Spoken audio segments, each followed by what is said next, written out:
Welcome to the Get Out In It podcast, keeping our mental and physical well-being balanced by heading out into nature and doing stuff. The activity isn't important. Walk, run, hike, bike, whatever it is, just find something you enjoy and get out in it. The point of this podcast is to show how ordinary people can achieve extraordinary levels of health and fitness. Out here, we'll share informal, inclusive advice for anyone trying to improve their mental and physical well-being, based on our own experiences and professional knowledge from our special guests. So let's lace up and get out in it. And here we are. Welcome to episode 16, and what a week it has been. How are you, Maria Herring? Very well, thanks, James. Well, it's been a good week. Week one of my ridiculous August challenge is complete. Been outside every day doing my runs, so yeah, doing pretty well. How are you? I'm very well. Yeah, it's day 8 for you today, isn't it? So yeah, but I haven't done my 8th day yet.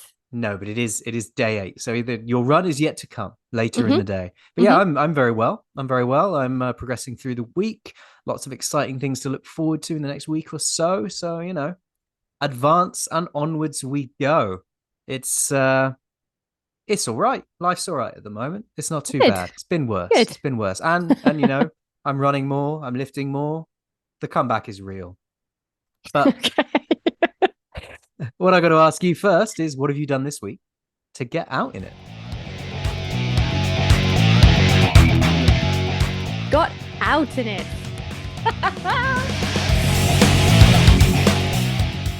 Okay, so this week, well, it's Tuesday now, so, you know, it's quite short. No, it's Wednesday.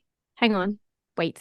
Wednesday. No. The podcast is released on a Monday. We record on a Friday. It may not actually be the Friday, but let's pretend it's the Friday. It's Friday. Oh, okay. So, but now all the numbers are wrong. Don't worry about it. Just roll with it. Okay. Roll with it. It's fine. So this week I have been out in it every single day, continuing my 10K day challenge, which perhaps later on in our hike and a chat with Renee we'll find is probably not the best thing for me to do right now. Yeah, I've been out every single day running 10K.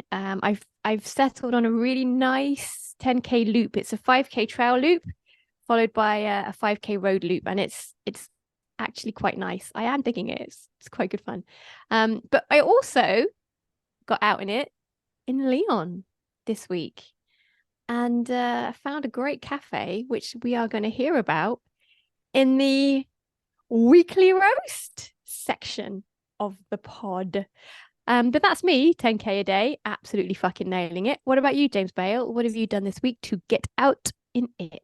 Well, as we talked about last week on last week's pod, I am going up through the gears. So I've been out running every other day. I've been lifting weights every other day, and I've also been doing a fair amount of gardening. How exciting is that? Yeah. Old man Bale. Well, I've got quite an important house guest next week, and I want to make sure things are looking tidy for sitting outside and having morning coffee or morning infusions or whatever. So I'm been tidying up the front garden, and I burnt the top of my head doing so. But bold man Bale. As you've already referenced, we've got a really exciting guest this week, and a conversation not really about the sport that she does, but more about the journey she's had to get to that sport and the journey that she continues to have, and some of the struggles and ups and downs mind journey that she continues to have. So shall we crack on and drop that in for everybody? Yes, this is a good one. I'm very excited about this hike and a chat with Renee. Getting into it.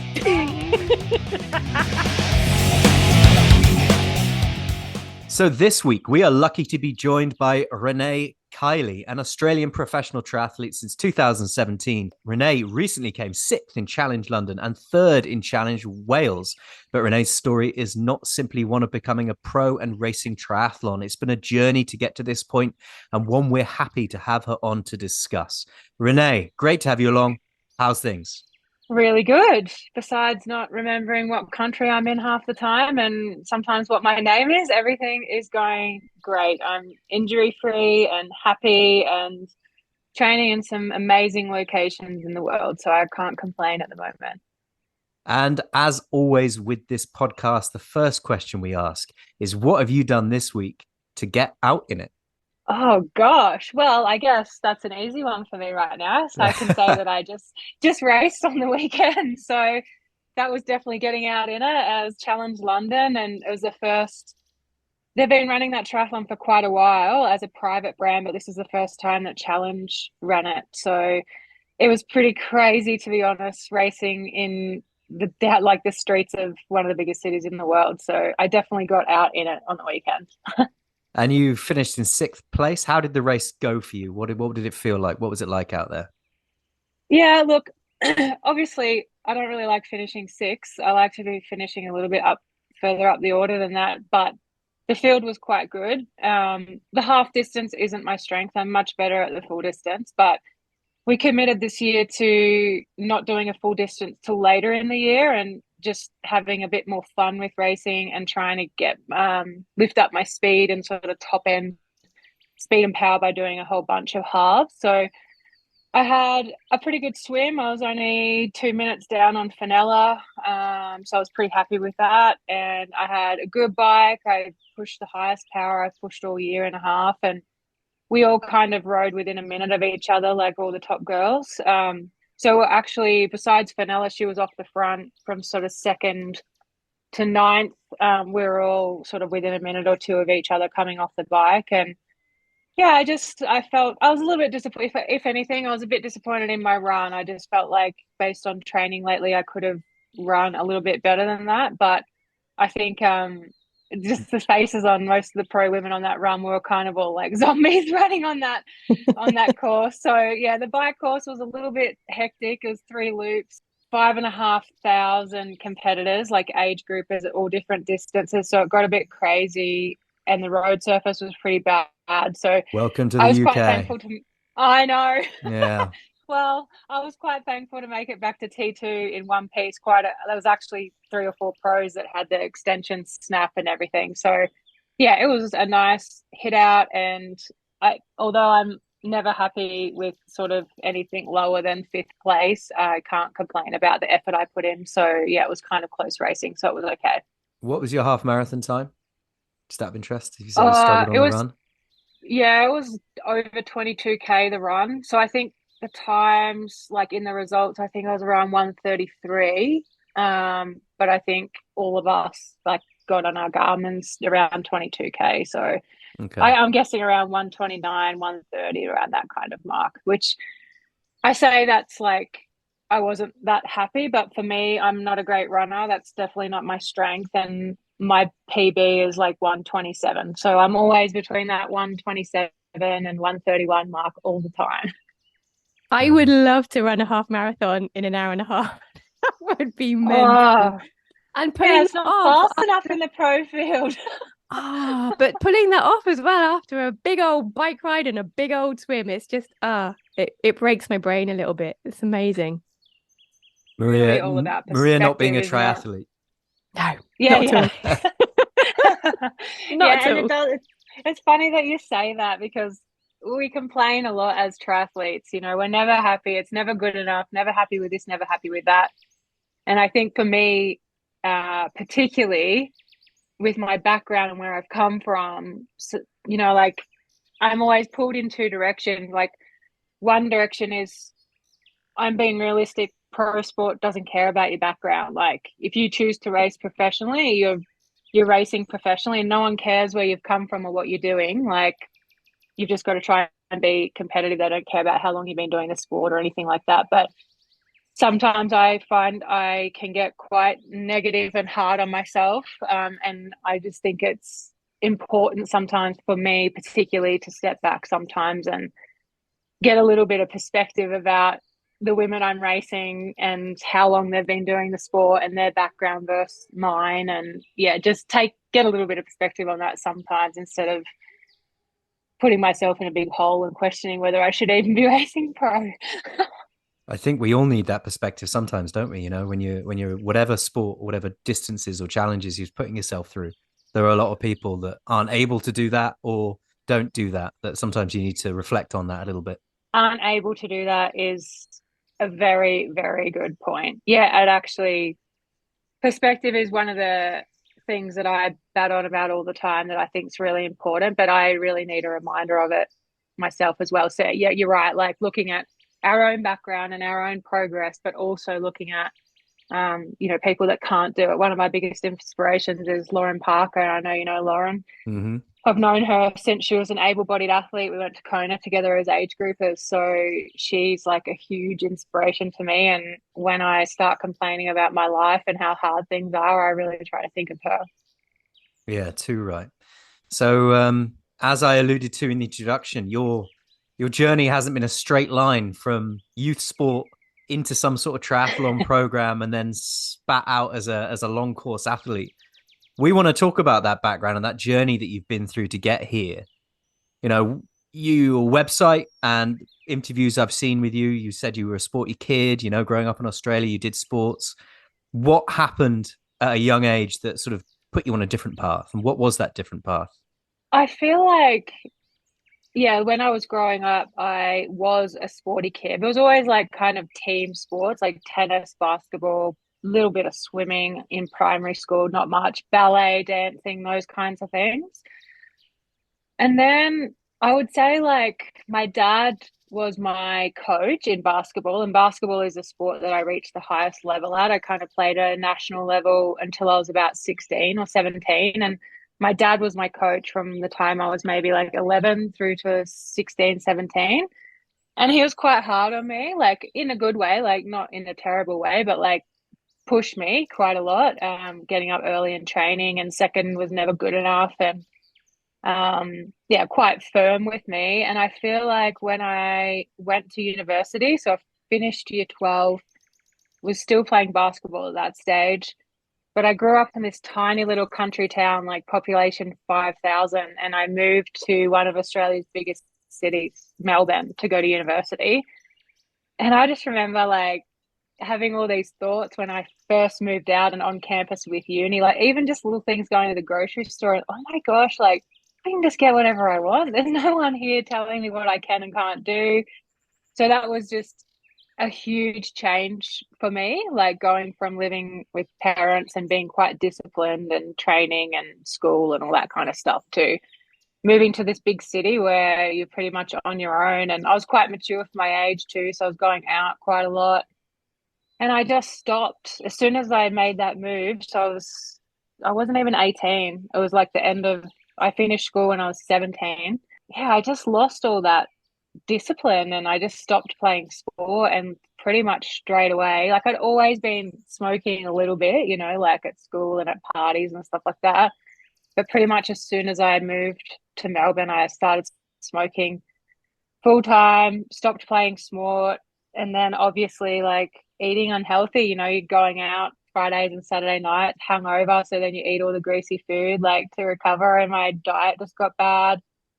And I moved up quite quickly with work. So I was working quite long hours by a really young age. So my health, yeah, really just deteriorated from the time I was 18, 19, as soon as I left home.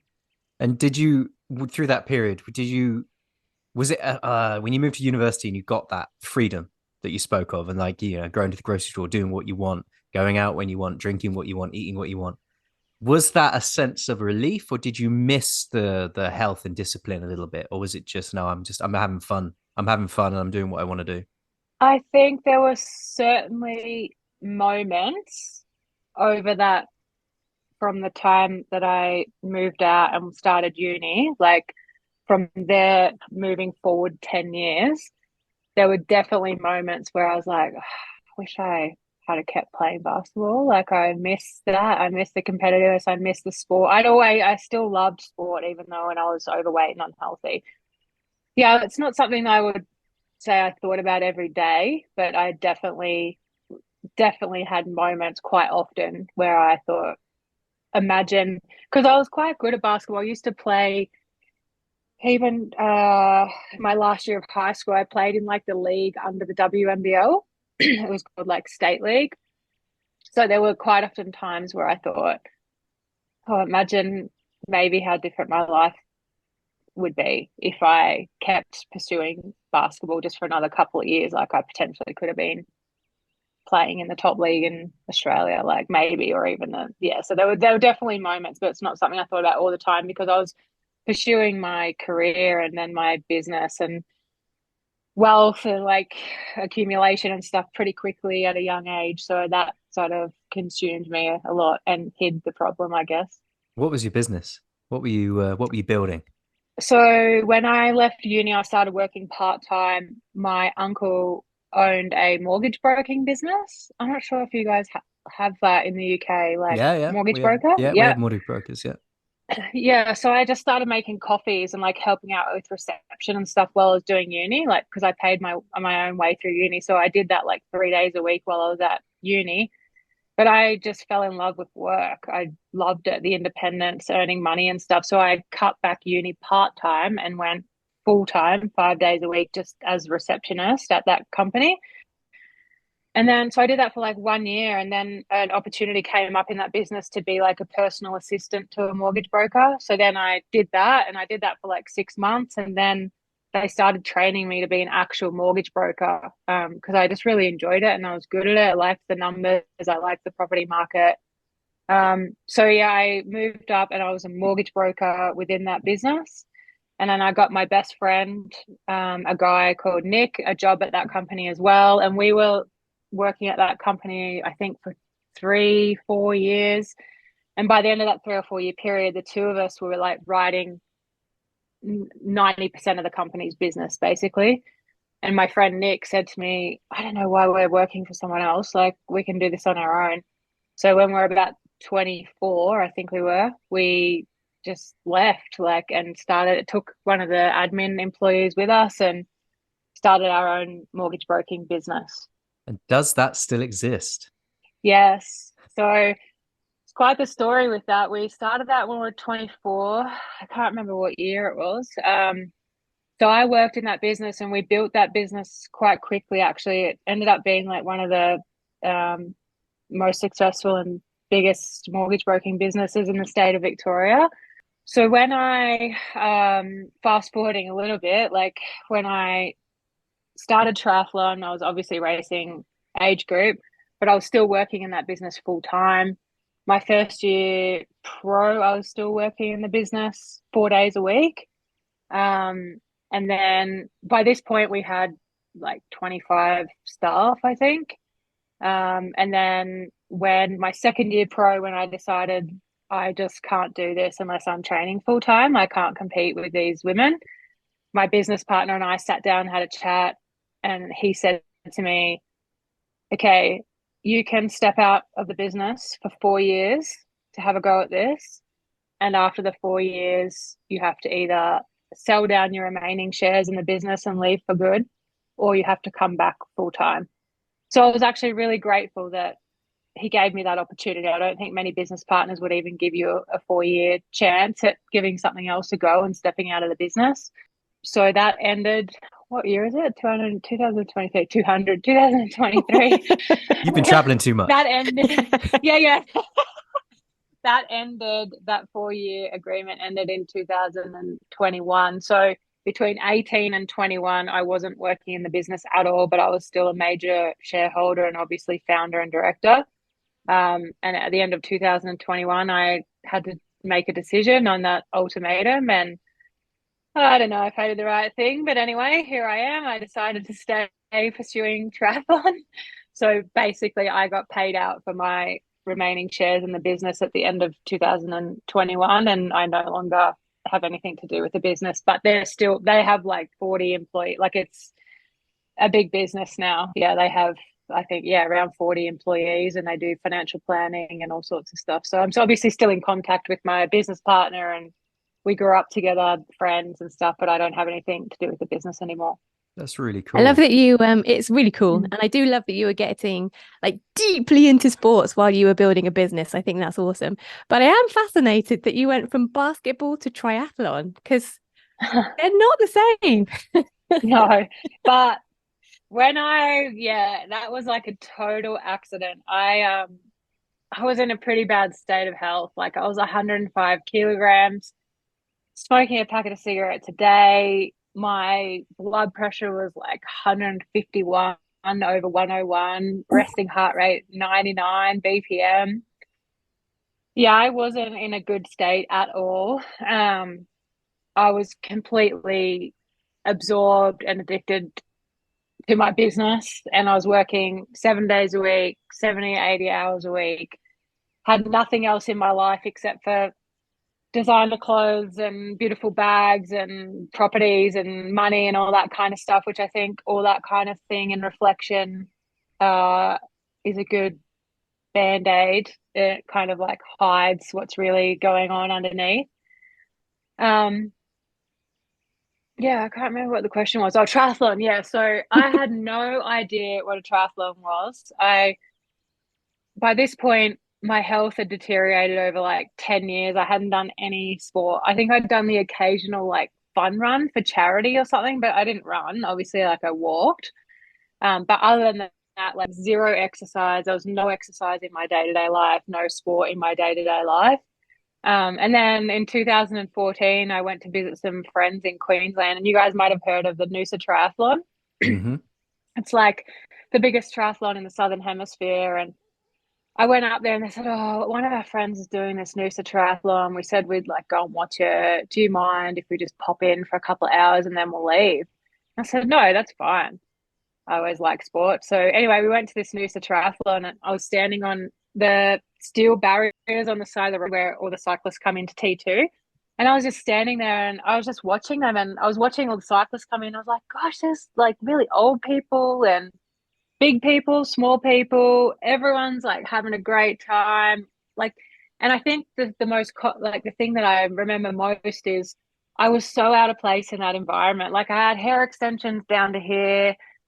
I was 105 kilos. I had covered in fake tan. I had this like black designer maxi dress on. I'm like wondering how I'm going to get away for a cigarette. I just was so out of place in this triathlon environment. But distinctly remember no one looking at me, which I think when you're overweight, you're always like thinking people are looking at you, like because you're bigger or whatever else. But I just remember everyone just seemed to be having such a great time that they just didn't even notice me or weren't looking at me. And so I felt comfortable there. Anyway, that I was watching all these cyclists come in and I just thought, gosh, like this just looks like so much fun. Maybe in 12 months' time, like I swam in primary school. Surely it's not hard to learn how to run and learn how to ride a bike. Like maybe I could do this in 12 months. So it was a real, like one of those moments in life where you just have this thought and it literally changes the direction of your life. So that was my first experience of triathlon. That was the end of 2013. And then I went home and I signed up for that Noosa Tri for the 12 months later, the 2014 Noosa Tri. It was Christmas season, so it's time to drink and party and smoke and all that kind of stuff. And come January 2nd, my birthday's on the 1st of January. And on the 2nd of January 2014, I thought, no, I'm going to do this. So I walked into a bike shop, bought a road bike with this a flat metal pedal, $600 road bike. And that was the start of me like learning how to do triathlon, like learning how to ride a bike, started going to the pool a little bit, swimming some laps, and started learning how to run, like at first on the treadmill because I was so worried about what everyone would think, like looking at me outside. But yeah, that 2014 was my big year of like losing 45 kilos, doing my first sprint try, doing my first Olympic distance try, having a big party at that Noosa Triathlon in 2014 after I finished that try at the end of the year. So that was my big kind of like life-changing year, 2014. You talked about the band-aids, you say, with your designer clothes and various other things you had in your life that was sort of your go-tos for happiness at that point. I'm interested in your Yes. mental health and where that was when things had reached that point that your physical health had degraded quite badly, as you said about your resting heart rate and your weight. Like, where was your mental health at that point? And did you realize were you aware of where your mental health was at that point? No. So at the time, if you had have asked me, Renee, are you happy? I more than likely would have said yes. Like, look at me. Like, I have X amount of investment properties, I'm earning X amount of money, our business is successful, I live in this beautiful house in the Bayside. So, I would have like even fooled myself into, I would never have said I'm unhappy. I'm quite sure of it. It's only after I lost the weight and started this journey of triathlon. It's just like, it sounds so cliche, but it's like this veil sort of comes down and or up, and you really understand what like happiness is, like true happiness. It was only that after that sort of first year in triathlon that I felt a like real love and passion for life every time I woke up. Like every morning I was just so happy to get out amongst it. And I definitely wasn't having that when I was in that sort of 10-year period where I was quite unhealthy. So now looking back, it's easy to see all the things I did to tell myself or to trick myself or to cover up probably a bit of like internal pain and unhappiness that I was feeling. I knew I was overweight, but I just avoided any situation that reminded me I was overweight. I like never let anyone take photos of myself. I wore heaps of makeup. I always wore clothes that like covered up my weight quite well. Yeah, and I just hid behind like this financial success and this materialistic kind of success. But I was avoiding social situations, avoiding, the little friends that I had, I'd avoid seeing them and going out with them because I just felt so uncomfortable with what I looked like. So I 100%, I would say I maybe not full depressed, but I definitely think I was in a pretty depressive state back then.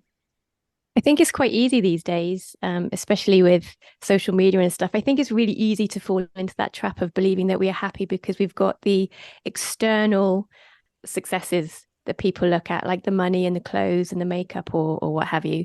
But if you take all of that away and have a look underneath that veil, then yeah, it's not, you can't, I don't think we can find happiness from external sources. I don't think No, it's and possible. it's really funny sometimes because like I just joked when we got on this call about how I'm in this well, it's not a boarding school, I'm just nicknaming it a boarding school. Like I'm at this training center in Font-Romeu, and the first couple of years I went to training camps in St. Moritz. I was staying in a similar kind of place, where you literally have this 3 by 3 meter room, and I'm away from home for 6 months of the year most of the time. And I'm living, and I have enough stuff in my suitcase and my bike box and in this 3 by 3 room to be happy. Like it's crazy to me because even in the place we stayed at in St. Maria, it's like the accommodation, this tiny little accommodation with a communal kitchen, all this stuff. Out the window, there's this like 6-star crazy amazing hotel, and I used to joke to my like training mates and stuff like that was my old life. That was like literally 7 years ago or something. That would have been me in that, staying in that hotel and like turning my nose up at these people staying in this place and traveling with 2 suitcases probably for a couple of week holiday. It's just insane, and I thought that was happiness. And I think it's crazy how little you really need to be happy. And when you started training and doing some exercise, it was kind of like you didn't jump into immediately being a pro because no one does that. You just started doing it No. for fun because you went on this little adventure of doing seeing a triathlon, deciding to go down that road. How quickly did you start to realize the difference in those endorphins that you were receiving through exercise and the band-aids that you were covering yourself up with previously? Oh, pretty much straight away, I would say. Yeah, like, and I mean that honestly. I remember going out for one of my, it would have been in my first handful of bike rides. Um, I just remember going out, and I was still on the flat pedals with my sneakers. And I seriously, I remember going up this like, now, back then I would have said it was a hill. Now I would just call it like a rise in the road. This like kind of rise in the road. And I remember like pushing pretty hard and like being out of breath. And these like middle-aged men riding behind me. And I remember one of them said to me, wow, like good job. Like when they sort of came past, because I must have been going like pretty good up the hill. And I distinctly remember like the massive endorphin rush, you know, and that feeling of accomplishment and pushing yourself and that big smile on my face. And that was only in the first 4 or 5 bike rides that I did. So I would say it was almost immediate. And it's not like I'd never had that before, you know, like growing up playing basketball at quite a high level. I had experienced that in the past. So I guess for me, it was like two-pronged. It was, yes, having those endorphin rush, but also having that memory of like how good it feels to push yourself in sport and achieve things and accomplish things. So yeah, I would say like almost immediately. And did you find during that time, even though you were getting those awesome endorphin rushes quite quickly, during that year, that pivotal year for you, did you have moments when you were looking back going, "Ah, kind of miss my old life," or did No. that completely go?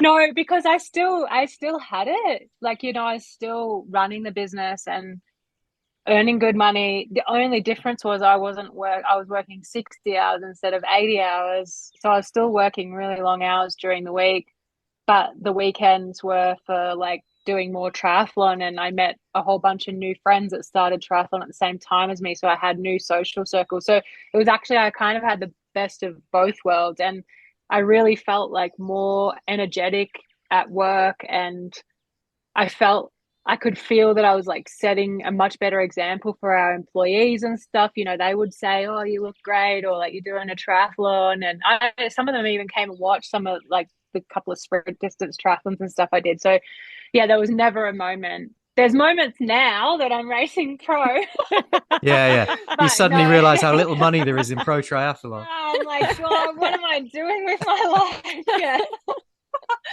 But back then, no, in those early days, I feel like I had finally like the best of both worlds. I was healthy, had a great business and a great career, but also I had this like passion outside of work. The I love it when I see people have that endorphin rush at whatever level. You know, the first time you do any real exercise and you realize how big a high you can get from it. I remember 2 years ago, me and Maria were hiking in the Beaujolais in France, and she'd never run before ever, never been for. She did a lot of hiking, but she'd never been for a run. And I said, you know what? I think running might suit you because you've got that sort of mindset. And so we went for a very small run the next day, But but then grudgingly, begrudgingly, you on weren't my happy. part. You weren't happy about it, were you? You weren't happy about it. But then Running sucks, yeah. but then yeah, exactly. But then after I'd gone home, she was something had embedded in your mind, didn't it? And you went out for a run on your own. And I'll never forget that phone call I got later that day. It was like you were high on something. You were just like, running's It was amazing. I just love like it. I'd just done a line of coke. I was so high. It was amazing. It's so true. And this is like, I really want to do more like public speaking and stuff because I'm so passionate about trying. There's just so many people out there. We just get caught in this trap of existing. Like, Mm.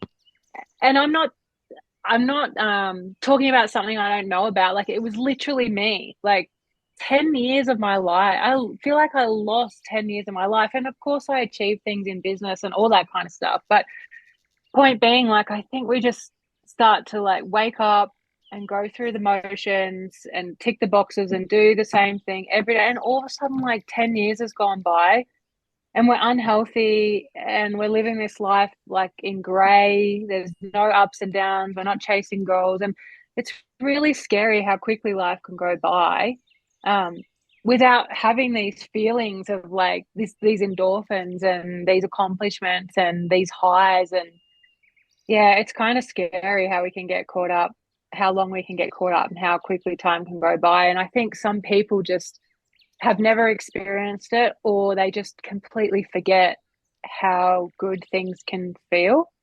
So And the exercise I'm doesn't need really, to be yeah, extreme, does it? You don't need to be no, putting out. I mean, I'm interested to know you achieved a lot in business in those period in that 10-year period. You built a business, you earned lots of money, you got a big house, you got investment properties.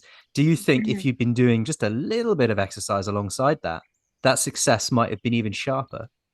yes, I do. Yeah, because a lot of the time back then, I was working really hard and really long hours, but I know a lot of it would have been unproductive simply because of my health.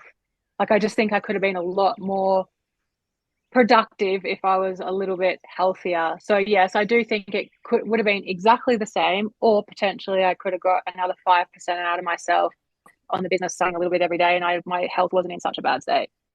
I also think as well, we fall into a little bit of a trap. I'm 44 now, and I only started running a couple of years ago. I do think as well, life passes us by much, much quicker when we did kind an of ultra get into marathon that. 3 months after her first ever run, though. So 56K Oh ultra. my God. You're insane. It was insane. It was absolutely brilliant. insane. It was so much brilliant. fun though. So much Brilliantly fun. insane. I've never seen anybody take to running as well as Maria Herring did. Gosh. But my point was, because we get to middle age and you kind of get stuck in that rut of work, sleep, eat, repeat. You get to a point where you're like, oh, I'm mid-40s now, middle-aged. I'm too old to start. It's too late to do exactly. And I think that's a really important message. That's one of the reasons why James and I started this podcast. It's never too late just to go out your front door and just do something. You don't have to be pro. You just need to do something. No, and this is like the other thing I'm very passionate about is, in professional sport, I'm obviously quite old, and so I kind of like get a bit nervous about mentioning my ages with all these things, but I did my first triathlon at the age of 30. So, and this is where it's crazy. Like, I just saw something that I just found something I like doing. So that's, one of the first messages, like, keep trying different things until you find something that lights you up and you want to keep, because the other mistake people make is, oh, I better go get the gym membership and go and walk on the treadmill for 30 minutes every day because that's what society says I should do to exercise. Like, that doesn't work. You have to find something that truly lights you up and gets you excited and that you want to do every day. Otherwise, the whole exercise thing just doesn't work. But I just took the first step to do a triathlon at the age of 30.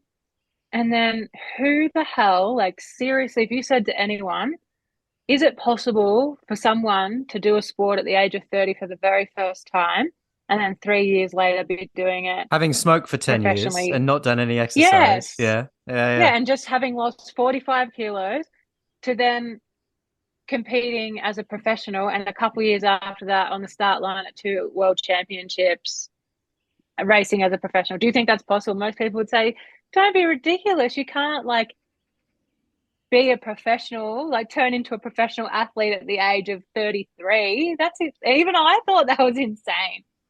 But you just have to I never thought too far ahead. It was just always one little goal right in front of my face. And I just kept following those small goals in front of me because I'm not a believer in long-term goals.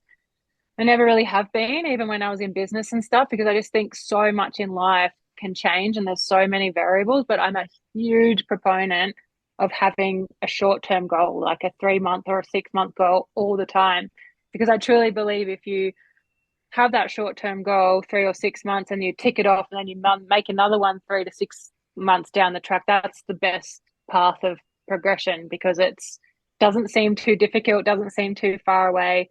And if you just keep on focusing what's in front of your face, which is what I did, like, you'd be amazed at where you end up. Like, if someone had said to me when I did that very first Noosa triathlon or my first sprint try, cool, you just did your first triathlon, so do you think you can be pro in 3 years? I would have been like, don't be ridiculous. No. And I might have even said, I'm not doing this sport again. Like, why are you talking about that? It would have like completely freaked me out. But if you just keep focusing on like what's in front of you, you never know where you're going to end up. You just have to take that first step. It's just all about taking that first step. Build a ladder of success, eh? Yeah, that's how come I did that ultra in 3 months. I wasn't thinking about the actual ultra at the end of the 3 months. It was like, what am I training this week? What am I doing this week? It was just week by week. And if you break it down and it's you can digest it. It's much more digestible if it's in those tiny little chunks. Yeah, like if James had said to you that day before your first run, okay, let's go for a run tomorrow, and then in 3 months' time you're going to do an ultra marathon, you probably wouldn't have even went for the first run because you would have been like, not. oh my gosh. Yeah. I think I did actually say, I think your mindset would suit an ultra marathon. I may not have said in 3 months' time, but I did say, I think knowing you as I do, your mindset would suit an ultra marathon. That's the key, that whole time frame thing. And I get, yeah, some people like message me and whatever, and they'll just say, "Oh, my 5 year goal." I'm like, don't worry about the 5 year. Like, Yeah, yeah. so much can change between Mm, now and 5 years. What's the point of thinking about like what's going to happen in 5 years' And it time? makes So it so much easier to fall off the ladder as well. If you've got a yeah. goal in 5 years and you think I want to achieve this in 5 years, that goal is going to be huge. And the moment you have a bad huge, week or a bad day, it can derail you. Whereas in reality, exactly. one day or one week is going to make no difference to how you feel in 5 years. It's that trend over time that's the key. 100%. Like if that goal is too big or too far away, and likewise the reverse, it's easy to get lazy and complacent. Like when something's 5 years away, or Hmm. I have a bad day or a bad week, or I fall off the bandwagon. Oh, it doesn't matter because that goal's like 5 years away. So it's easy to slip either side, like when the goal's too far away. So I've got a That's a really question. I want to interesting ask a point, actually. question that's going to lead into something Maria's going to ask in a minute. I know Oh, she's going to ask it, how but exciting. have you stopped smoking? Oh, yes. Imagine if the answer was no. I That do would think be about it insane. But sometimes. where that was what I was I going to say. will. When did you stop smoking, and do you still think about it sometime? I hate saying that because it's disgusting, but I quit. I would say it was a process. I don't remember. I wish I had kept a diary of all this. I don't remember exactly, but I'd say I would have quit smoking completely within the first 3 months. But I do remember, like, even when I first started riding and just still smoking on weekends, or if I went to like drinks on a Friday night, I would still smoke and stuff. So I can't say I completely quit on day one. It was definitely a process.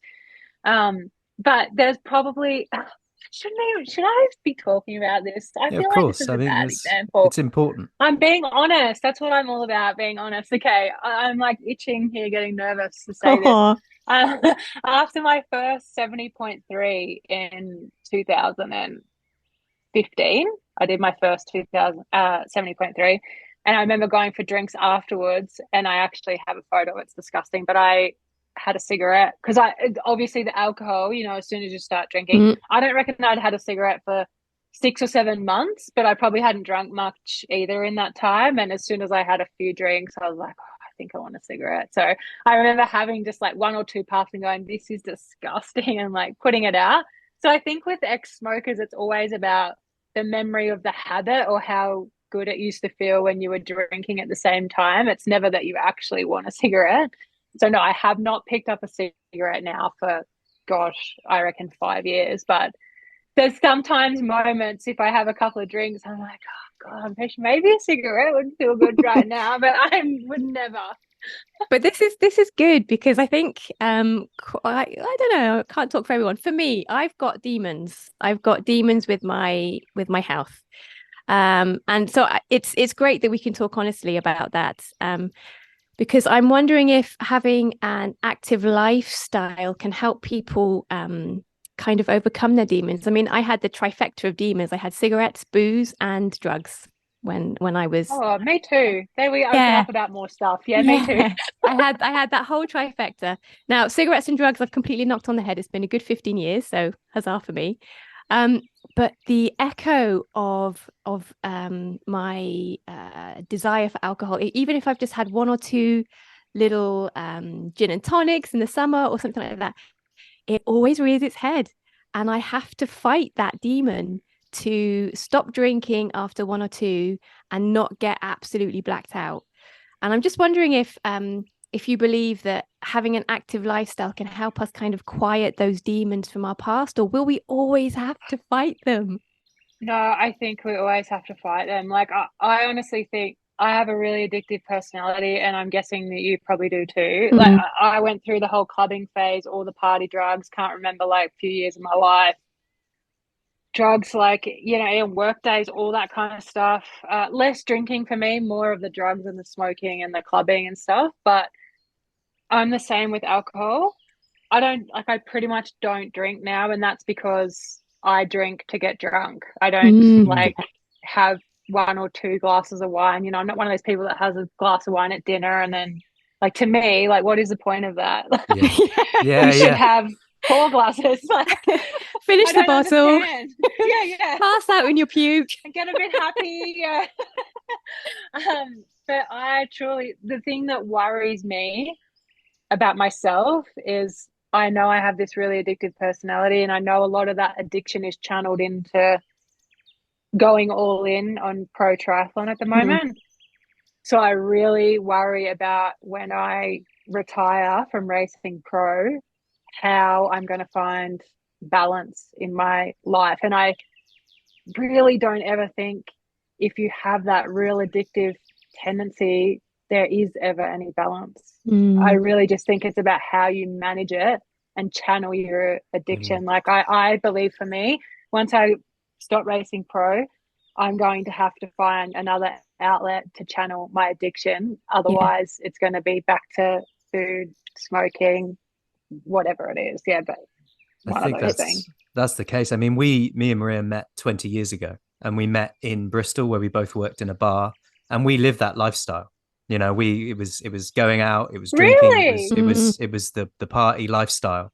And now that's why when I was out for that walk 2 years ago, I said, knowing her mindset as I do, and that addictive personality that we all have, you know, I count myself in this boat of saying, look, if you do go for a run, I've got a feeling that, you know, eventually your mindset will flick to enjoying it so much that an ultramarathon could be in your future.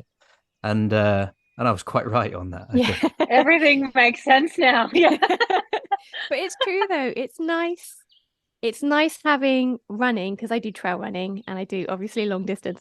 But it's nice having that outlet where I can channel all of those addictive niggles into something that's much more productive for my health, instead of going back. I mean, I totally understand where you're coming from when you say, when I give up pro tri, I'm really scared about falling back off those wagons, because it's a constant thing for me. Like, I dream still about smoking, and then I wake up and I'm like, oh, thank fuck it was just a dream, because I am terrified of smoking again, or taking drugs again, or if I have more than 1 or 2 glasses of alcohol, I'm going to become an alcoholic. Yeah, and do you know what I mean? This is hard, right? Because some people say, like, when they challenge me on that, they're like, well, what are you doing about fixing it, you know, like, and finding more balance or whatever? And I'm like, I have known I'm like this since I was a child. Like, I remember at the age of 5, like really young, when you think back to things that you were doing in hindsight, now that you're like, yeah, that's that addictive personality, like all or nothing coming out. And I don't think in life you can, when you have such a strong personality trait, and it's obviously a bit of genetics and your DNA and everything, like, I don't think you can change it, like, for good. I just think it's all about constantly trying to manage it as best you can. And that's what I say about channeling it in the right way. Yes. And you know what? If I have to channel it into, for example, right now, being a pro triathlete and going all in and not having a social life and not doing anything else, which I don't, like, it's very Spartan type lifestyle, then that's what I have to do to manage it, because that's the best way I know how to manage that addiction. So it's, people try and argue the point with you, but it's harder than it sounds. And I think if you're managing it in a healthy way, then you're already growing and developing as a person. Yeah, definitely. And I am so grateful to have found trail running. So Nailed it. So when we were younger, I mean, like you said, the drugs and things, I was always taking them looking for a happiness I was trying to find that I didn't have. But then that's where the endorphins of exercise comes in, because you do exercise. That is a really true, pure form of happiness, isn't it? Exactly the same thing. Like, sometimes like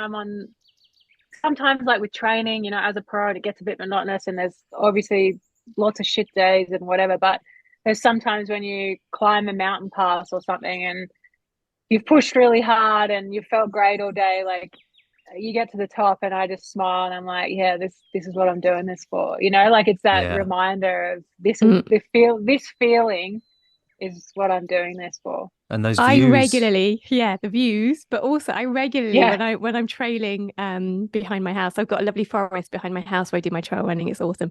It's very hilly.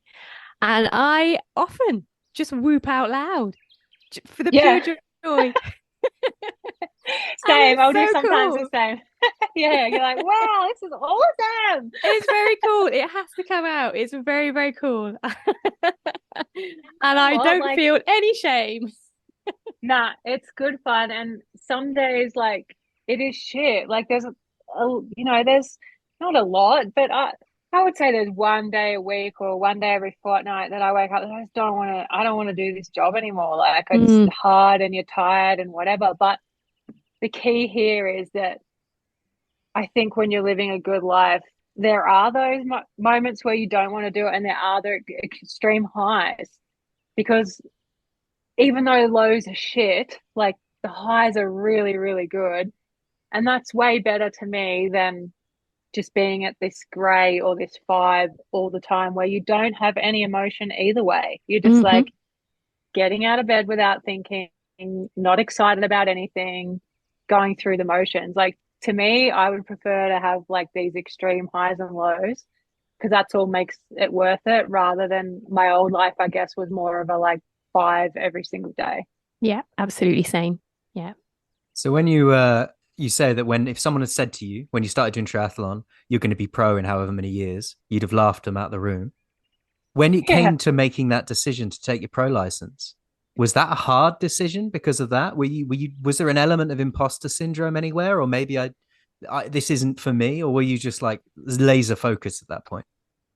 No, it was like this real eternal belief that I could do it. So I just Nice. truly believe in life. Like when you know something's right, like you feel it in your heart and your soul and you can't stop thinking about it. And I guess that very first time watching a triathlon was like that for me. Like I really just want to try this and I have no idea why. And then the second moment was I remember the moment I was doing Ironman Port Macquarie as an age grouper and I came third, qualified for Kona. It was my second year in the sport. Or maybe it was 16. Yeah, whatever year it was. 16, sorry, 2016. Um, and Beth McKenzie actually won the pro race that day, and she was up giving her winner's speech. And I'm like an age grouper at the after party, whatever, had been drinking all day. I was surprised I was actually listening to the speeches. But she got up there and she said, if anyone had told me, 5, 10 years ago at the age of, I think she might have been 38 or something at the time, at the age of 38, I'd be the winner of a Ironman as a professional, I would have said they were crazy. And I just remember again having this like light bulb moment going, what? Like, I can't believe she's 38 and I was maybe 33 or something at the time. Maybe she was 36. I don't know, but I'm adding years to her age right now. I feel really bad about that. But I just remember thinking it was just like mind blowing to me because I didn't know she was that age and I just didn't follow the pros very much in the sport at that time. So I didn't really know the ages of professionals and stuff. And from that moment on, I had never really seriously considered going pro before that. But from that moment when I heard her say that speech, I went home after the race and I was in the shower the next morning before going back to work and I just could not stop thinking about it. I was like, this is insane to me that you can be professional at that age. Could I do this? Like, could I do this every day? Like, wake up and train. And I just made the decision in that next couple of days. I went over my financials, asked myself all the tough questions. I was like, yeah, I want to do this. I can't stop thinking about it. So it was just this real, I never told anyone. I didn't even tell my coach, my friends, nothing. The very first person I spoke to was my business partner. And I asked him to catch up for breakfast. And I just said, I think I want to have a go at this. And my age group results were like, although my trajectory was very crazy fast, like first sprint distance in 2014, first Noosa coming top 30 out of 250 competitors in my age group at Noosa by end of 14, first 70.3 February 15, second 70.3 in June 15. I came third in my age group.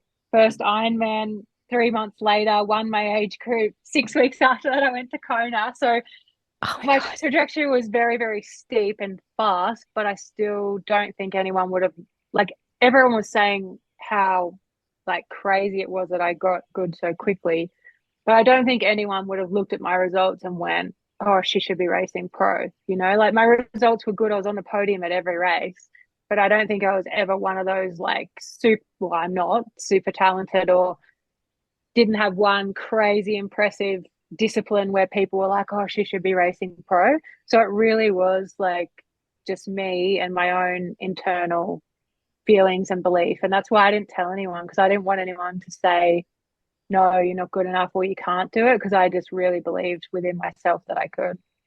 Which is lovely, because that comes right back to what we were saying a little bit earlier about external sources of happiness versus internal sources of happiness. And it was coming completely from your gut, from your intuition. And you listened. Yes. And that's awesome. I listened, and now I wish I could actually get some of that back. Like, I feel like Racing Pro has taken a bit of that all away, because it's more, I judge myself more on me, where I'm at compared to my competitors, or what everyone's thinking or the media's thinking, or my, do you know what I mean? Like, I've fallen into that trap, I think, of Racing Pro, where I'm forgetting it's got to come internally, and I'm judging myself more on the external. Do you have moments of imposter syndrome? Is that something that you struggle with, or when you say judge, is it just about the results? No, I feel, for me, I started okay, I'm pretty opinionated on this topic and people disagree with me. Oh, let's go. I think when you race professionally, it's professional sport. You shouldn't be doing it unless you want to be competitive. Like, I've had this argument with some other pro women, and they'll say, yeah, but it's all about getting the best out of yourself. Like, why do you care whether you came second or fifth or 10th or whatever? As long as you got the best out of yourself for the day, it's about challenging yourself. And I'm like, yeah, but I'll go back and race age group. Like, you can go and race age group if that's all it's about. Like, I think this is professional sport, and you shouldn't turn professional unless you want to be competing, like competitive in races and like finishing on the podium. And so I think there is that element of, if you're not being competitive and you're not like getting decent results, I feel like you kind of have to judge, you have to judge yourself a little bit based on that, even if you are putting in your best effort. Because if you are putting in your best effort and you're not competitive and you're finished, like, go and race age group. I mean, well, I think there's that about myself. that's our answer then, isn't it? As to It why does you've make lost sense. some of that well, what you saying, you lost some of the, not the joy, but the feeling of achievement. I mean, I if have. that's why I if have. that's how you judge yourself now, then that would be the reason why that's disappeared. I understand. I really understand that it's the wrong mind. Okay, so for example, like last year I raced Ironman Mont Tremblant, and I looked at the field and I was like, hey, I have a good chance of podium at this race. And then as the race gets closer, I'm like, I really want that podium. Like, I really want to be on the podium at that race. And I came fourth. And it was like half decent field, like women that have been doing it for, 20 long time, like way longer than me. I came fourth, missed out on the podium, and I was just like in the shittest. Like, I had my actual race was pretty good for me, like my numbers were all okay, but I just didn't care. I was so blah about that result. Like, and then I remember it was Angela Nath, actually. I was having a discussion with her a year down the track. She was like, oh, you had a really good race at Mont Tremblant. I was like, no, I didn't. And I said, I came fourth. Like, I should have podium. And she's like, why are you judging whether you did okay on whether, like, because you came fourth and not third? So do you think if you had to come third, you would have had a whole different opinion about how your race went? And I said, yes. And I know that's wrong, but I would have valued that performance more if I had finished third than I did because I finished fourth. Do you think that So if you this is took my if you took that problem. pressure off yourself a little bit of basing it all on I, results, you might unleash the ability to do I, better? A I bit need like in that therapy. 10 years where you didn't do any exercise, and you said if you'd done a little bit of exercise, you might have achieved even more. Maybe if you took that pressure off yourself a little bit, you might Yes, have because got I that think podium or the next podium or whatever. I do, because I think early days, like obviously my age group career of like 3 years, I was always about just getting faster, like being better, and I never thought about like position or anything like that. So I had it back then, and I think I still had it in my first couple of pro years, like because I was a newbie pro and only been doing the sport for like literally 4 or 5 years. I had zero expectation So I think expectation is the key. Yeah, like in those first couple of years, I didn't expect to finish on the podium. I didn't think I would be anywhere near it. So when those good results happened, I was like over the moon and so overjoyed. But I think as I got better and I got those first couple of podiums and I started like getting closer to the women ahead, that's when that expectation started coming in. And then you go into races expecting that you should be at a certain level. And if you're not compared to the others, yeah, you're making that mistake of not judging your performance based on the effort you put in. You're making that judgment based on where you came in comparison to somebody else. So yes, I know it's a problem and I'm working on it. But I think that totally still feeds into the same kind of addictive mindset, because that's now where you're channeling that addiction, if you like. It's podium. The podium is now your kind of addiction, and that's where you're channeling all of that energy. And so I understand why the difference between you as a pro and you as an age grouper, because your addiction channel has shifted slightly. Yes. Mm-hmm. Yeah, and it makes when sense. When it was business, it was all business, and Yeah. nothing else. And now your work is all now everything. triathlon, so it's all about those results. So how Yeah. do we get that joy back? How are we going to do therapy. Maybe I need a session with you guys every week. No, honestly, like I actually had a chat on another podcast a year ago, and that was when we got quite heated discussing it. And since then, I've really made like a conscious effort. And even like on the weekend at Challenge London, this is where it gets hard. Like I knew I wasn't going to catch the girl ahead of me. She was like 2 minutes ahead of me. You're running that last 5K. It feels like death.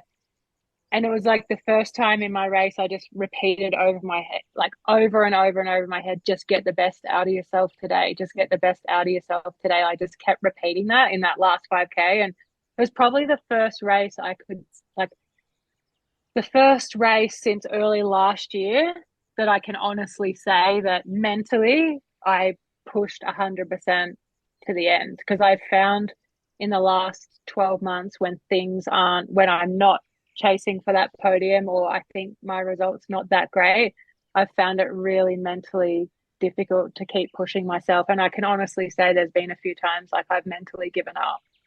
And that means like I was never going to make up any places on, or never going to get caught from behind, but I literally like just turned off the gas and, didn't push to my absolute limit to the finish line. So it's awful admitting that as a professional, because I think a lot of people are like, oh, like they're pro, they shouldn't be like that. But pros have these mental battles as well. So yeah, I feel like London on the weekend was the first race in a handful of races that I honestly like pushed my absolute, even though I wasn't going to gain or lose any places, I pushed myself to the limit all the way to the line and finished that race being sensible about my performance. Like normally I'd be like, oh my God, I came sixth. Like this sixth is shit. Like I really don't want to finish any lower than fifth and sixth place, whoop-de-doo. But I really like tried to be sensible after that race and go, it's just how it is. Like they were just better than me on the day, but my actual performance and my numbers were good. So that's just how it is. Putting my my other podcast, more triathlon specific hat on, I think there are two very different fields of thought going on at the same time. I think as the individual, you're always going to get the best out of yourself if you think about it's all about getting the best out of me on this day. I think more globally, I agree with you. I think there are a lot of professional triathletes that have got no business being professional triathletes because they've just got the pro card and they're not competitive and they're not really any better than a lot of age groupers out there.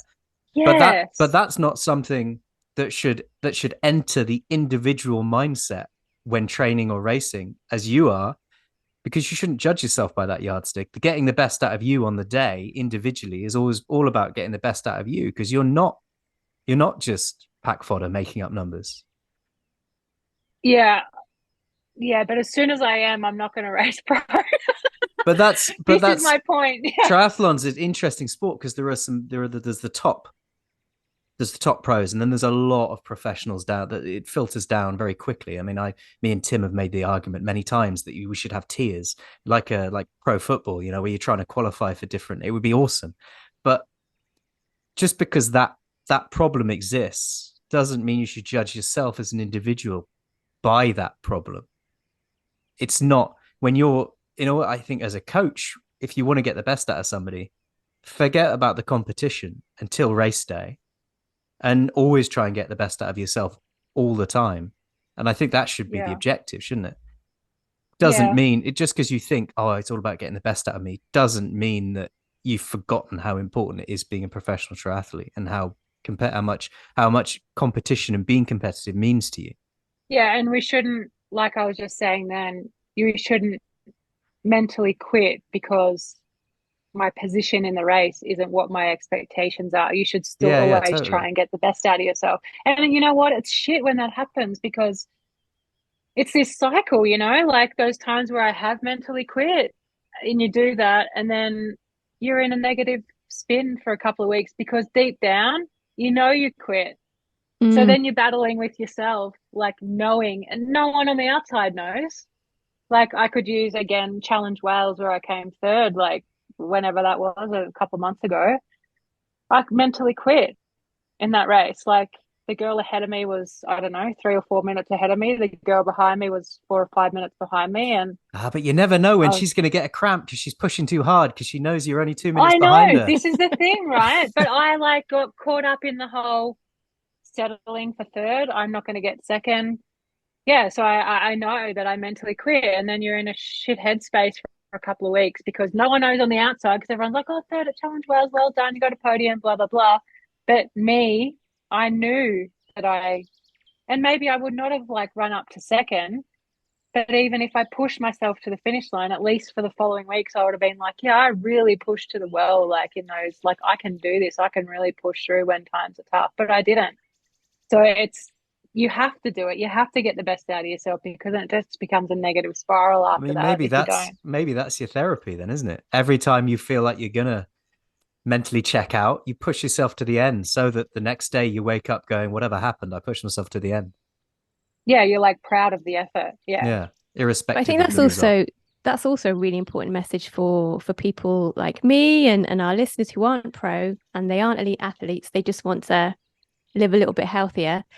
Because I've had days where I've woken up and gone, oh, fuck it, I can't be Have you? bothered. Have you? It's I've never seen it. I've never seen it. it's in the summer, it's I've too never woken hot. up next to you and felt that negativity from you at all. In the summer, Yeah, it's too seeping hot. over. Yeah. It's too hot in the summer, it's too cold in the winter, and we have those. Hang on, wait, too hot. Where do you live? I live in France. I live in Lyon. Oh, okay. So That's okay. yeah, not Yeah. England. There, It's yeah. never too hot in We England. split our time. We split our time. I'm often in the UK, Okay. but I'm often in France as well. Right. Sorry. So like it's really easy just to go, oh fuck, I can't be bothered today. Like it's too busy with work or whatever. There's always an excuse, or we think of it as a justification. I do for not going out to have a run, but really it's just an excuse. But then I have the exact same thing because I didn't do that run today, even though it was on my plan. Then for the next few days or a week, maybe a couple of weeks, I'm in that spiral because deep Yeah, you're thinking down, about it. I know that I just made a silly excuse and didn't do it. So it's a Yeah. really important message for regular people, just to, even if you feel like it's too hot or it's too cold, you can't be bothered, or you're too tired, that's when you need to go out and actually do that run or that swim or that bike ride or that hike or whatever. Because then Yeah, you because did it. you're the only one who knows. And we can speak from experience that like that feeling of knowing deep down that you took the easy option. And because you can make excuses, like even to your coach or whatever, like we were just saying then, can't go for my bike ride because, oh, I feel a bit sick. Like there's a million things you can say and your coach will go, oh, you're being smart. That's a good decision. Don't do it. But we know deep down that we could have done it. It's just an excuse. Yeah. And Absolutely. having to live with that every day is worse than the pain of having to go out and do it, if that makes sense. This is why I'm not a huge fan of motivation, particularly, or motivational. Motivation's bullshit. It's a contract with life. Your happiness is based on what you've got to do, and you've got to do it. And some days you might feel like you want to do it, and some days you don't, but you got to do it anyway. 99.9% of the time. Structure, discipline, routine. There's they're the key things in life for everybody. Like motivation, yeah, it's like momentary, isn't it? Like comes and goes. Watch a YouTube video, whatever. You can't rely on motivation. And I think that's another thing with people think with pros, they just think that we're like motivated 100% of the time to go out and train like 3 times a day. It just doesn't work like that. It's just It's a literally job. going through, yeah, you just going to your job like everyone else and keeping that structure and routine, even if you don't feel like it. Talking about training every day, what are you up to at the moment, Maria? Oh yeah, there was something I wanted to ask your professional opinion about, Renee, actually, because I'm doing this thing. It's a thing I decided to do myself. Nobody's forcing me to do this whatsoever. Because in July I didn't do much training because of work and holidays and stuff. So this month, I've set myself this little challenge to run 10K a day. Because I want to make up for the training, but I also feel like I need to gently push myself a little bit because I've got a big 80K ultra coming up at the beginning of October. So I'm just wondering, as a pro, your opinion, these kind of challenges that we set ourselves randomly for no reason, are they beneficial or are they detrimental? Because at the Mentally moment, and my physically. because at the moment my Garmin is having a shit fit because I haven't had a rest day in the last 7 days. So Well, am I hurting myself or am I like, doing a good thing? you're probably not going to like my answer. Oh What do you think I'm going to no. say? You're going to say stop doing it. Don't say stop doing it. Yeah. I want to finish. No, to do that. Like, why can't you say, okay, my challenge is I'm going to stick to my training program for the next few months? Like, why do you need to do a 10K a day thing? It's interesting. I watched this. I'm a follower of a YouTube channel called This Messy Happy. And I can't remember why they did the 10K challenge. Anyway, they did this challenge. And I watched their video back in July when I was nips deep and not doing any training. So I was doing this 2 week sports camp. And then James and I went to Sicily for a week and there was no training. So I basically had a July of no training. So when I saw this video, I was like, fuck yeah, I'm going to do that in August. That will make up for everything I haven't done in July. And it will get me nice and ready, like hours on feet and K's done, ready for October. And I was like, yeah, I'm gonna do that. So that's what I'm doing. I'm doing it. Okay, well, I'll just like ask you some questions and then you can Okay. maybe answer it for yourself. Like, you know that you can run 70 kilometers a week. Mm. Like, so is it better for you to be running 10K a day when you're coming off doing no running? Do you think that's good for your body and health? Or do you think it might be better to do a couple of double run days, have a day off in between to rest your tendons and ligaments and let your body recover, do another run, and then have a long run, and then maybe have another easy day where you just do 3 or 4K, let your body recover? Like, you can do 70K in a week doing that structure, Mm. but giving your body, which is probably smarter for training and like your end goal, rather than doing 10K a day, which I think is quite hard on your body to be running every single day, especially when you're coming off a month of no running. Yeah. I mean, The it only was it was the only time I've got niggles is when I've done the same at the end of the season. I did it last season. I was like, finish the season. I'm like, I'm such a shit runner. I'm having like 2 weeks off training. So I had like my end of season 2 weeks off training. I said to my coach, Ara, don't put any training in my thing. I just want to do my own thing for like 2 weeks. And of course, I went out and ran every day because I'm such a shit runner in my head that I just wanted to go do this run block. And I got like an Achilles niggle. It's the only time. I never get injured. yeah. But I just think like you can get this like overwhelming like goal and get passionate about doing something in your head. It's not necessarily what's right for your body and the end goal. It's really interesting because just before you came on, James and I were talking about it, and I didn't sleep very well last night. Normally I sleep really well. Last night, not so much. A couple of days ago, I think, yeah, when I was doing a downhill trail, I rolled my ankle again. I never get an injury or anything. It doesn't hurt, and I can still run. It's absolutely fine. It was just because I got sidetracked by by the view. Um, so yeah, I mean, I know in my brain and in my heart, I know what the right answer is. But I feel like I've committed to this freaking challenge now and I want to finish it. And I wanted validation from you to say, no, it's fine. You should absolutely run 10K every day. Not getting any validation from me. But we have, I mean, There's definitely we've worked in some days where you're going to do a 15K day and then you're going to have some time off. Then you're going to do a Yeah. 5K in the evening the next day. So there's going to be some periods where there's at least sort of 20 hours, 24 hours of rest. fine, but that's not really 10K a day, is it? Like, Mm, mm. Yeah, I don't. It's just weird. stick to the program. Stick to the program. Tick your Stick to the sessions fucking off. program. They all go green, and that's great. Yeah. Yeah, it's funny how again it's completely because of previous addictions. But like I set myself these little goals and challenges, and it's like, well, I can't veer off it now. Commit to it. And Yeah, now I I don't feel know. like Like, if I I always change think it, that I about, fail. but I think that about people, when like people are like, I'm just gonna go. I shouldn't say people. I don't get it when pros do it.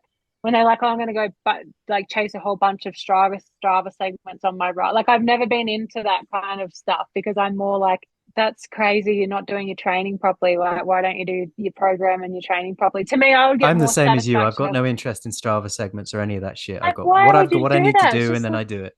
Yeah. yes, and that's getting me to be a better all-round athlete, whatever. Like, and it's better training for me. I've never understood the whole, ride 1,000 kilometers in a month, or like go after 3 KOMs in a training ride, or do as with, like that kind of stuff. For me, I would rather like tick off and stick to the program, and I get my like satisfaction from that. Hmm. I think I need to rethink all my life choices. I've never known anybody as resilient, robust, or resilient to injury as you. So I feel that this one-off month you might get through it fine. Yeah, yeah. Well, Garmin hates me. It really, Yeah, really one does. off month, and that's it. Then Yeah, move back to the program. move back to the Absolutely. program. Yeah, because I did the first few days, 3, 4 days when I was going out every single day to run. It felt amazing because it'd been so long since. I mean, I'd done a couple of like little sort of 5, 6 Ks here and there. I managed to kind of squeeze them in while I was working and stuff. But to go out for that little bit longer and to do a 10K for 3, 4 days in a row, I was like, oh, this feels amazing. I love this. I'm going to do this forever for the rest of my life. It's never going to stop. Yeah, yeah. It Sure. was, yeah. And then the very next day, I rolled my ankle and I was like, motherfucker. So yeah. It's interesting. I'm glad I asked you that because I have been wondering whether I'm doing damage to myself or whether for just a small contained period of time, like a month, whether it can offer a little bit of benefit. Oh, I'm sure it offers benefit, but to me, it's just about weighing up the pros and cons. And I just think there's like a little bit of injury risk there when you're not giving your body a break, and also Mm. like that whole addictive personality thing. I'll do this every single day, and then what happens like at the end of the month if you feel a bit, demotivated because you've been running every day and you're kind of like, oh, That sorry. was my concern. Um, That's my only I'm concern on it. sick of this now. Like, I don't want to run for a week. Like, you'd be better off Mm. to break it up and not fall out of love with it. Yeah. Yeah, that's interesting. Yeah. You Yeah, don't need to yeah. apologize for swearing. We welcome swearing on this podcast. Swear all the time. All you want. We're British. Yeah. Good. Every second word. So look where you are now. What advice would you have for Mhm. anybody who's listening to this who feels like they are in that gray zone that we've talked about, that sort of Mm. just existing, no highs, no lows? Well, I think like trying to find something in life that lights you up is really important. And, we're not all, some people aren't overweight or whatever. Like, they might be in a bad relationship or a bad job or whatever it is. It doesn't necessarily mean they're overweight, but I would say just check in with yourself. Like, when's the last time you did something that challenged you or you felt like scared about? That's important to check in with yourself in life. But if you are going to take steps to like change something, and whether that's a relationship, a job, losing weight, starting a sport, like expect it to be hard. I hate this whole thing in society, like, oh, you'll just feel amazing and it'll be like 1 week and everything will be great. And it's not true. Like, anything difficult and anything worthwhile in life, it's going to be really hard and challenging for probably a month or two. Like, expect it to be hard. Expect to wake up and not want to do it. Expect it to be challenging. Expect to have tears, all of these things. But like, I'm the great example of it's worth it. Like your life can completely change, and you might not be able to see it at the beginning, but you just have to trust that if you are making that change, you'll come out the other side and you'll look back and it'll all be worth it, no matter how painful and challenging it is at times. I love that. I love that. Yeah. That's awesome. So what is next for you on the agenda? What's the next few months got in it? Well, Challenge Almere Amsterdam is a full distance. It's a European full distance championships this year, actually.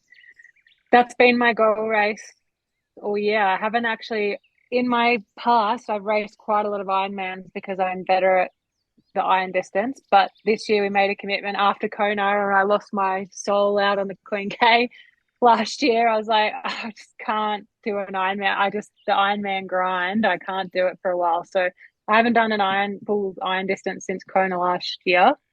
So I do Challenge Almere. I think it's in about 5 weeks now. So that's my kind of A race that I've been working towards all season. And I'm trying to get my visa extended at the moment. It runs out. I have a French visa, which is why I've been able to stay here for so long, but it runs out on the 14th of October. And I'd quite like to do Challenge Almere, maybe Ironman Portugal, which is 6 weeks after that, but I would need to get my visa extended. So I'm just going through that process. French bureaucracy is well easy. You'll be fine. They're so helpful. Yes, you're being quick. Sarcastic. Absolutely. Freak. Okay. So I probably should be like planning on going home mid-October. We'll see. No, there is actually I've spent a lot of time on the French visa websites as a Brit who spends a lot of time in France, and there is an exception for professional athletes. They do seem to make an exception. And actually, I've got my application in at the moment. So I got a 6-month visa to come over here, and then I'm applying for the permanent residency athlete visa right now. So the application's in, and they initially came back with some questions within 24 hours, which I answered, and then I haven't heard from them now for a week and a half. So I'm taking that as a good sign that they're like processing it. Mm-hmm. But yeah, I would like to do a Challenge Almere and then do another couple of races over in Europe before I head home, maybe like end of October, because that will be like 6-7 months away from home. So I like to go home for the Aussie summer and Christmas and all that kind of stuff. So. And now we've got to get to the most important part of the podcast, which is where we ask each of our guests to offer up a song that you like to listen to while you're training or racing, or to inspire you for the Get Out In It playlist on Spotify. So what you got, mate? What you got? What Make it good, mate. Got to be good. I am the music queen. I have 2 of my own playlists on Spotify that I advertise all the time. Mm-hmm. So we need one song from you. So many options. Because I'm like a clubber back in the day, most of my like suggestions will be like hard energy, like dance music. Up for that. I don't know the names off the top of my head though. Can I like text you one after? But it will definitely be like dance music genre. I have a whole playlist on Spotify. I'll pick my absolute favorite, which will be very difficult, and I'll text you the name and the DJ. Yeah, do that. We will look forward to it, and we'll in the debrief afterwards we'll give the name and the details and make sure everyone knows who it is.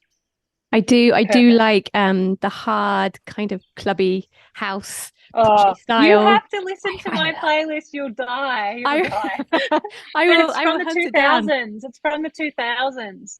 It's like called Best of Hard Energy and Dance from the 2000s. So it's right up our age group, Ali. Yeah, that's my era, man. Yeah. Best of High Energy, did you say, or Best of Hard Energy? Yeah, Best of Hard Energy, I think it is. I'll send you it. I'll send you the link. Love that. Thank you so much. Because I am getting used to running without headphones these days, which I actually kind of love. But every now and then, having those beats in the eardrum. It's great. Yeah. I agree. I also very much love your hat. Oh, thank you. Very cool. Be better. Be better brand. Brilliant. Yeah, I love it. Yeah.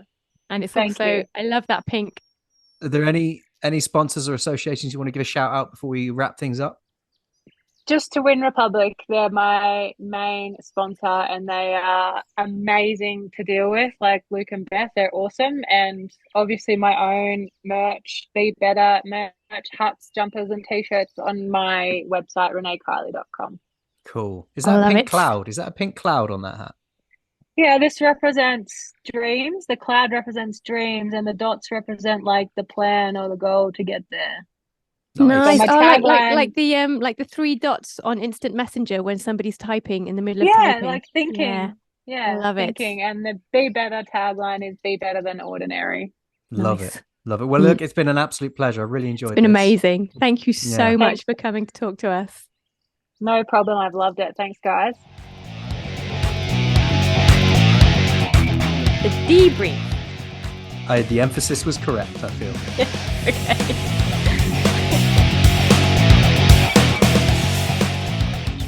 So what did you think of Renee?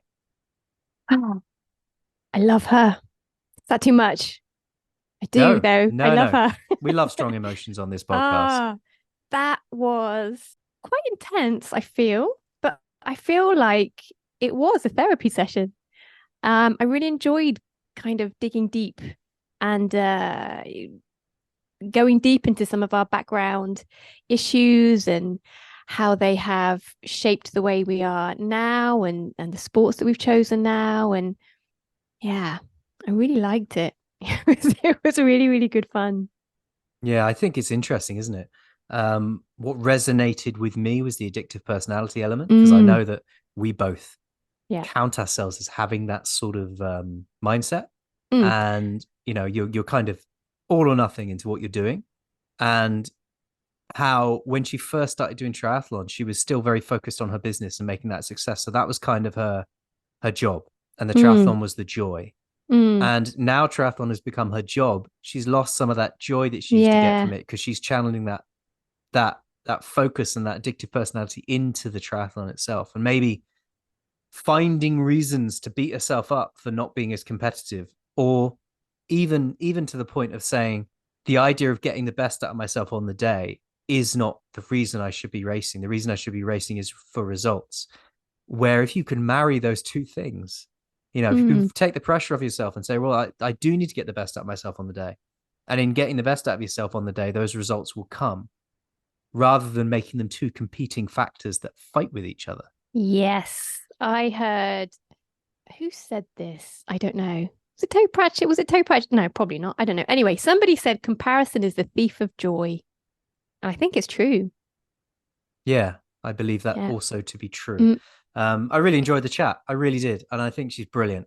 And I love the journey she's been on. And I love the fact that, as she said herself, she started at a slightly older age than most people do, you know, and now she's, I think she's 40 now.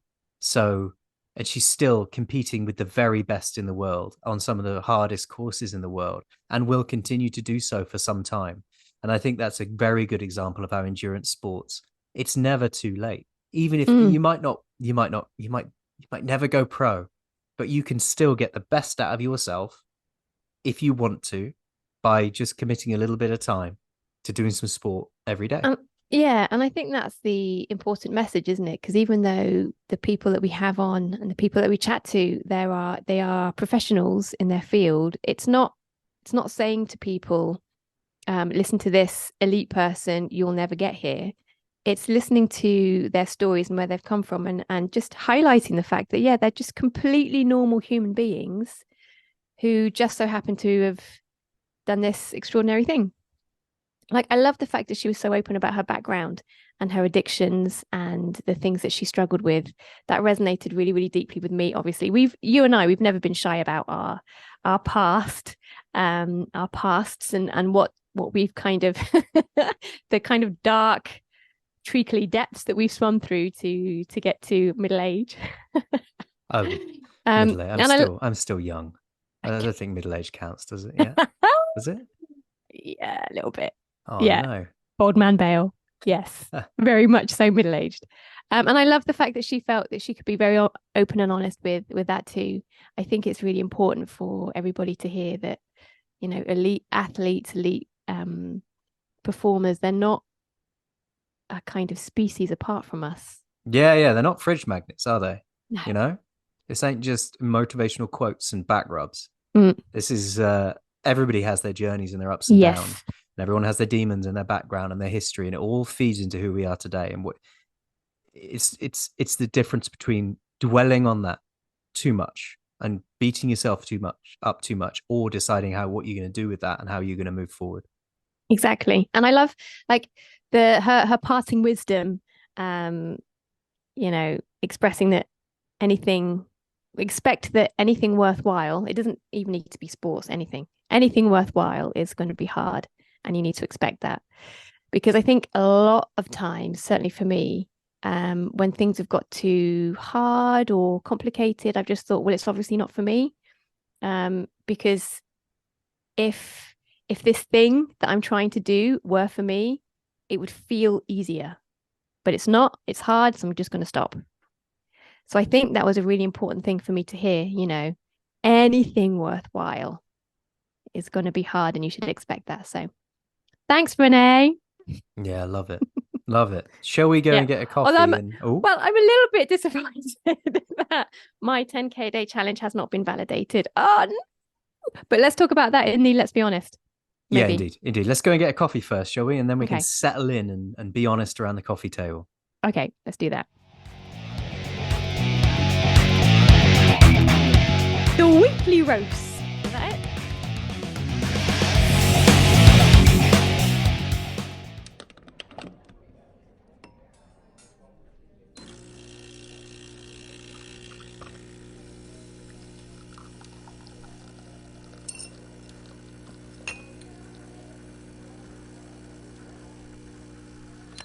It's your round. It's your My round. turn It's this week. so your round. Ah, And does your coffee have some sort of charitable element where it's feeding the lives of orphans or something, and also have a running tribe that lives in the coffee? it does. Like this is gonna absolutely blow your bollocks off All right. because I actually went to this cafe. It's a cafe that I'm touting this week, not a specific coffee bean. I was in Lyon earlier this week and I went to a cafe. Now, I don't know how to pronounce it. Either it's a French pronunciation and it's Zoi, or it's a British pronunciation, it's Zoi, but it's Zoi. Mm-hmm. Zoi or Zoi Cafe, and it is 100% vegan. Oh, there you go. Yeah. So not only was there really good coffee, it was really good coffee, but I forgot to ask the barista what the coffee beans were, because I got sidetracked by all the fucking cakes. There were so many fucking cakes. You sent me a picture of a very, Mhm. very, very nice looking tiramisu cake, and It I was a wanted it. tiramisu. It was a tiramisu tart. Oh my God. It had this like really buttery, crumbly pastry base. Inside it was like I don't know, like a syrupy, coffee, nutty, praline thing. And then top of that was a great big dome of vegan cream that they'd whipped up, and it was amazing. But hidden inside this massive dome of whipped cream was a coffee-soaked sponge blob. Oh, it's fucking awesome, mate. It's fucking awesome. But they also had like at this place, they also had Snickers tarts. They had like a pistachio and cherry thing. Oh, they had so many things. Oh, they had vegan croissants and pain au chocolat and other pastries like that. What else do they have? I don't know. Fuck tons. Oh, it's amazing. So yeah, I spent some time in there, drinking coffee, eating cakes, and But you haven't actually writing got a my coffee words. to offer up for us. No, it's a cafe. I'm Okay. telling everybody to go to Zoi/Zoi Cafe in Lyon. It's in Vieux-Lyon. So go there because it's 100% vegan. It's 100% delicious. And I 100% recommend it. It was fucking awesome. All right, there you go. There's your recommendation of the week, and I Yes. will look forward to going there at some point in the future. I think it's time to be honest, isn't it? Mm-hmm. Let's do it. Let's do it.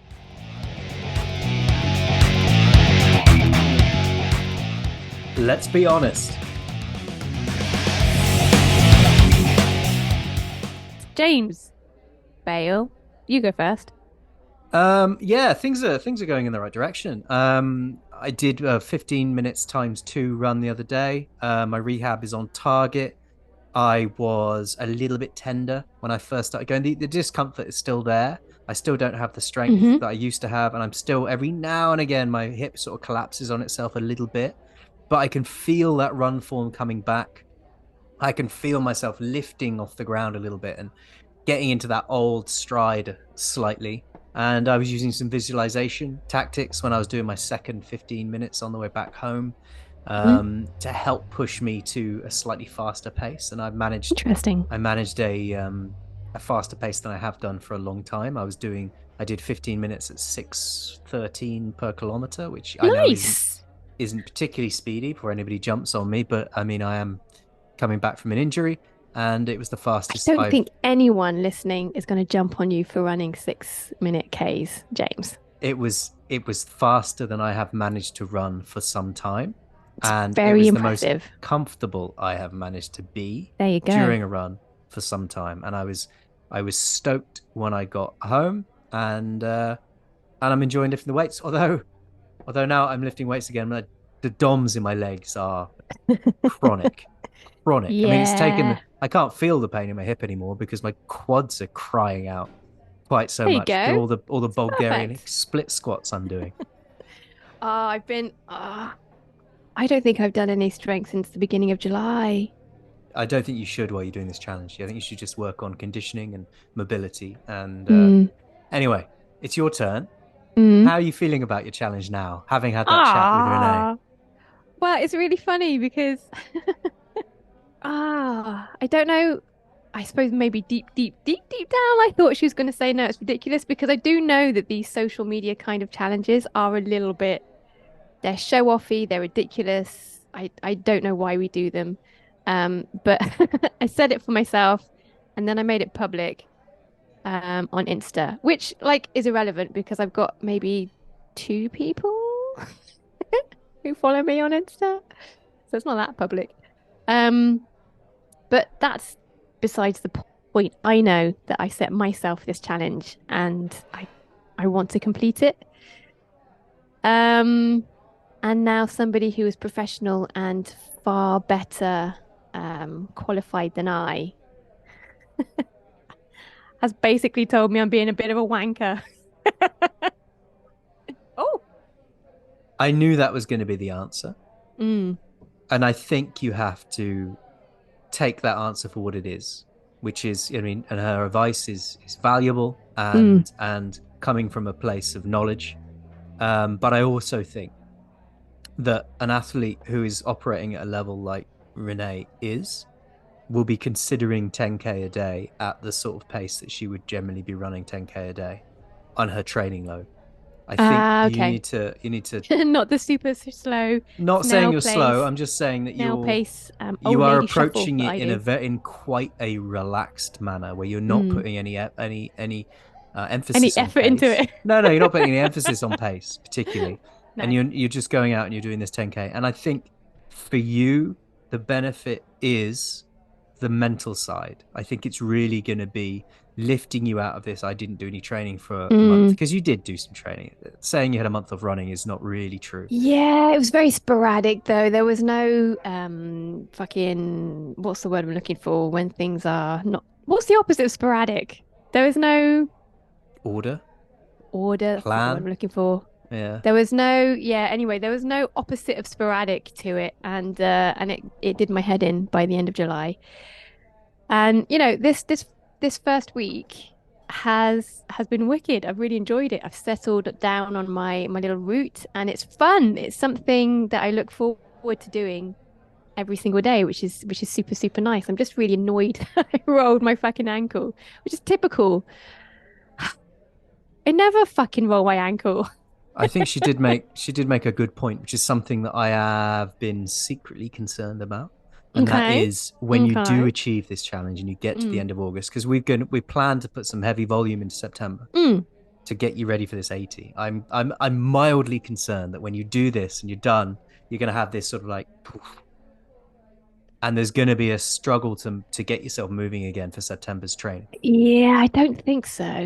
I Okay. don't think so because I'm basically just filling in the backlog of all the runs I didn't do in July.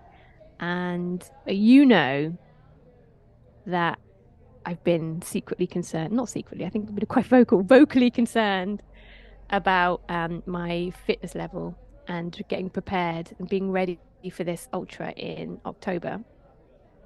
So I don't think in September I'm going to go, well, I've done that challenge now. Fuck it. It can't be. I love running. And also like 10K a day, it's not, it's like an hour. It's not like I'm out there doing half marathons every day or marathons every day. Do you know what I mean? It's not a massive distance that is absolutely caning me every single day, and I'm waking up every day going, "Oh, I can't believe I've got to do that again." Do you know what I mean? Yeah, So yeah. I don't think by September, like the only thing that's going to happen in September is school is going to start again. It's going to be term time, and I'm going to be like, "Oh no, I have to go back to full-time work."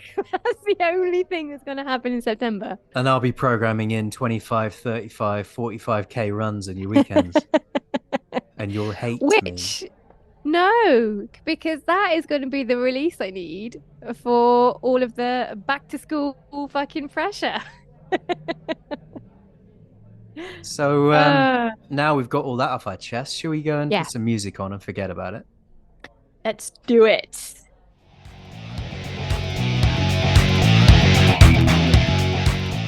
Turn it up. That'll probably do, won't it?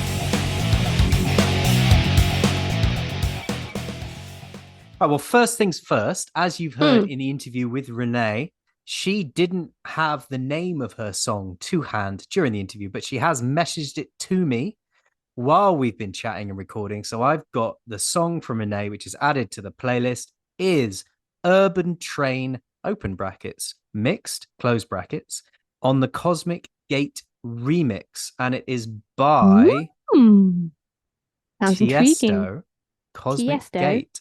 And it's a fairly intense little number. I accidentally pressed play a second ago. You may or may not have heard. I didn't and hear.